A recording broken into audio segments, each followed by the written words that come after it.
Salam saudara, kita kembali dalam Renungan Betani Kebumen. Hari ini kita akan berbicara tentang menanggulangi kekurangan dan kelemahan. Saudaraku, pergumulan hidup yang Allah izinkan terjadi dalam hidup kita pasti sesuai dengan usia rohani dan porsi yang mampu kita tanggung.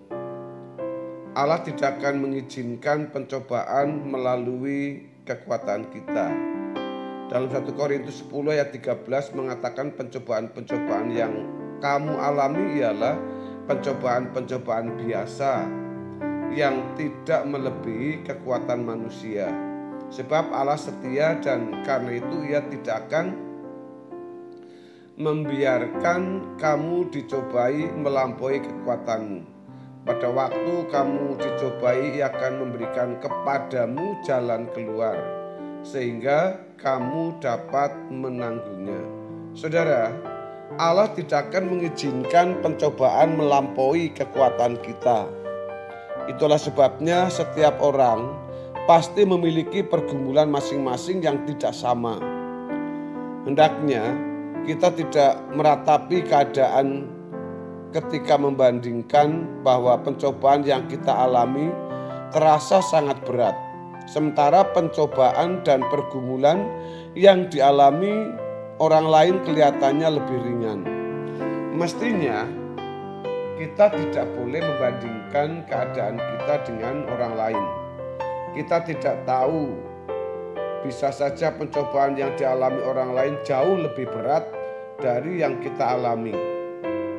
Kita percaya dalam kebijaksanaan Tuhan.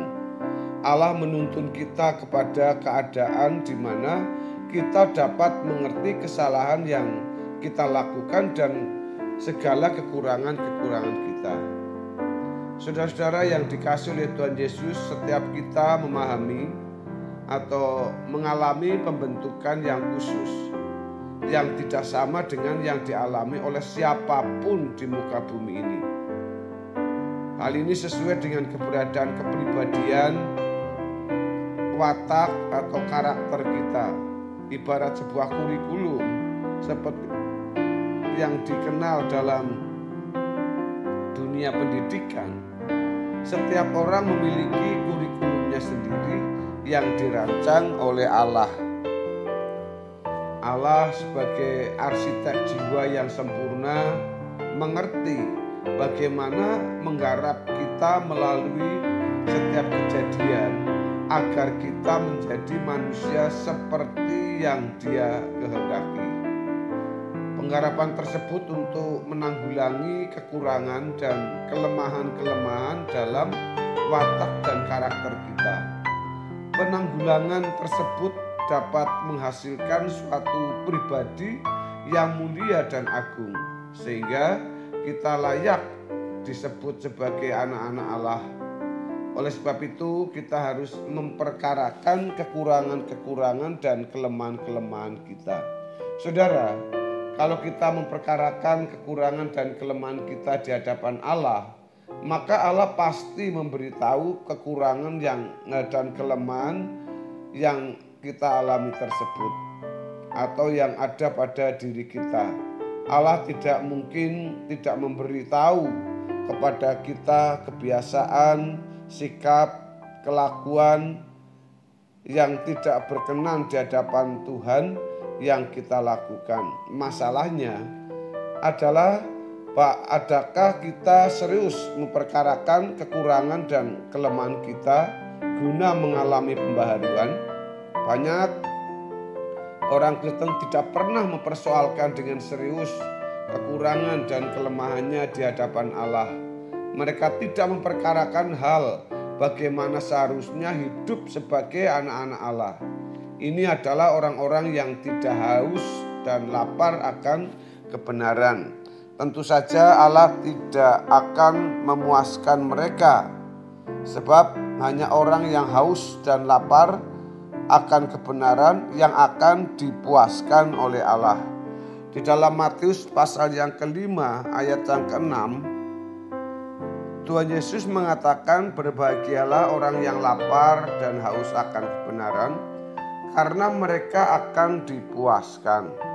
Saudara-saudara yang dikasihi oleh Tuhan Yesus, orang-orang Kristen yang tidak haus dan lapar tentang kebenaran atau akan kebenaran, seperti sebagian masyarakat barat yang tadinya Kristen tetapi sekarang meninggalkan gereja, adalah orang-orang yang tidak mengerti keselamatan, sehingga mereka tidak mengalami dan memiliki keselamatan.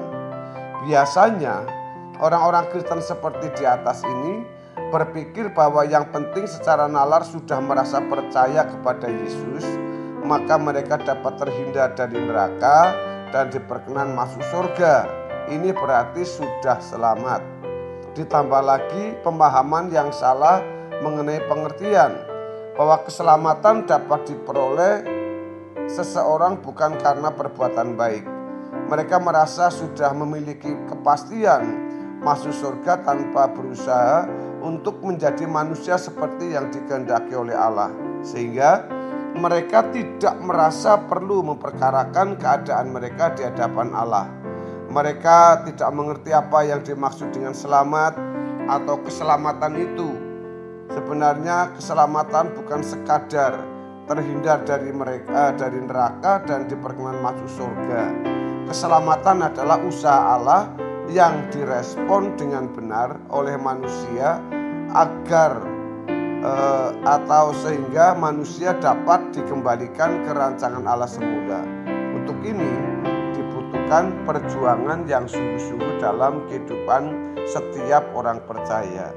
Saudara, perbuatan sebaik apapun tidak akan membuat manusia mengalami dan memiliki keselamatan. Hanya oleh korban Yesus di kayu salib tersedia keselamatan. Tetapi selanjutnya, justru karena seseorang menerima keselamatan, ia harus menjadi murid Yesus. Dalam Matius 28 ayat 10, ayat 11 sampai dengan ayat 18 sampai ayat yang ke-20 tentang amanat agung dan menjadikan semua bangsa itu muridnya. Ia juga harus mengikuti perlombaan yang diwajibkan, yaitu menjadi anak-anak Allah yang sah, atau dalam bahasa Yunani itu adalah huios, anak yang sah, agar mengambil bagian dalam kekudusan Allah.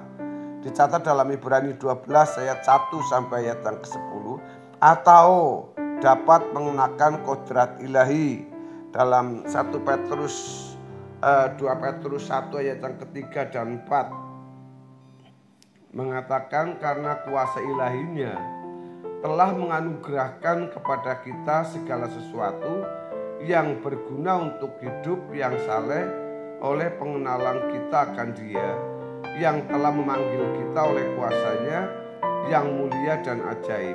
Ayat 4, dengan jalan itu Ia telah menganugerahkan kepada kita janji-janji yang berharga dan yang sangat besar, supaya olehnya kamu boleh mengambil bagian dalam kodrat ilahi dan luput dari hawa nafsu duniawi yang membinasakan dunia. Saudara-saudara yang dikasihi oleh Tuhan Yesus, pada dasarnya keselamatan itu adalah usaha atau proses di mana seseorang mengalami perubahan kodrat. Bukan hanya menjadi baik, melainkan juga mengalami perubahan yang sangat mendasar, yaitu naturnya. Dari hal ini, seseorang bisa memiliki kesempurnaan seperti Bapa dalam Matius 5 ayat yang ke-48, atau keserupaan dengan Yesus dalam Roma 8 ayat 28 sampai ayat yang ke-29. Dengan mengerti kebenaran ini, seseorang akan mengisi tahun-tahun umur hidupnya untuk memperoleh pembentukan Allah, guna menjadi pribadi yang layak disebut sebagai anak-anak Allah yang sah atau huios. Orang percaya yang memberi diri hidup dalam proses ini sama dengan mengerjakan keselamatan dengan takut dan gentar, seperti yang dikatakan dalam Filipi pasal 2 ayat ke-12 sampai ayat yang ke-13. Saudara, yang harus diyakini adalah bahwa memiliki pikiran dan perasaan Kristus, seperti yang dicatat dalam 2 Filipi pasal 2 ayat 5 sampai dengan ayat yang ke-7. Jika proses pembentukan tersebut berlangsung dan kita meresponnya dengan baik, keselamatan dapat berlangsung dan dapat kita miliki. Saudaraku yang dikasihi oleh Tuhan Yesus, mari kita akan belajar untuk menanggulangi kekurangan dan kelemahan kita. Kiranya Tuhan Yesus berkati kita semua, tetap sehat, tetap dalam perlindungan Tuhan, dan tetap dalam kasih Tuhan. Tuhan Yesus berkati kita, haleluya.